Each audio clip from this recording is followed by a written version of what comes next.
إذا كان إنسان واثق من عمل ربنا معاه باستمرار يعيش مطمئن. إن سرت في وادي ظل الموت لا أخاف شيء. ليه؟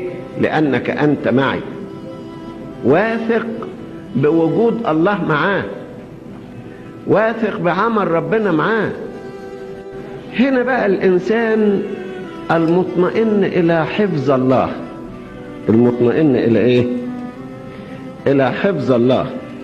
وأيضا الإنسان المطمئن إلى وعود الله. يعني الإنسان بيطمئن، بيعتمد على ثقته في حفظ الله وثقته في وعود الله. إبراهيم أب الآباء صدر إليه أمر أن يذهب ويقدم ابنه الوحيد إسحاق ذبيحة، حتى لو ذبحه مطمئن إنه هيقوم من الأموات وربنا يديله منه ناس زي نجوم السماء وزي رمل البحر.